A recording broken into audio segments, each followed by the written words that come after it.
these allegations went wild when Martin came out and made the bullying allegations.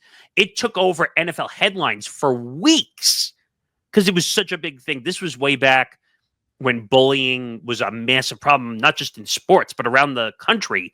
We were having bullying issues. And it's kind of a weird thing to hear another NFL player bullying another player because I guess the mantra is like, oh, I'm in the NFL. I'm a big, strong NFL athlete. You wouldn't think bullying would go on in the locker room, so to speak.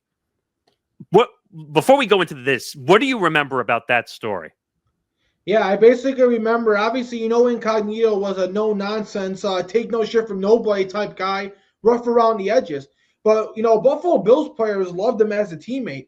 And yeah, he maybe had some controversial things that he may have said or did off the field, but he was always known as a good teammate and was never known as someone that would be racist or someone that would be a bully. But when Jonathan Martin came out with these allegations, when you saw it, it was like, well, maybe there's some truth to it because he was a little rough on the edges, and it made everything that he did do outside of that seem like everything was much worse than he did. And for a guy like Jonathan Martin, he pretty much blamed Richie Incognito for why his career didn't work out. He blamed him for why he lost his confidence, why he was scared to be the NFL player that he was.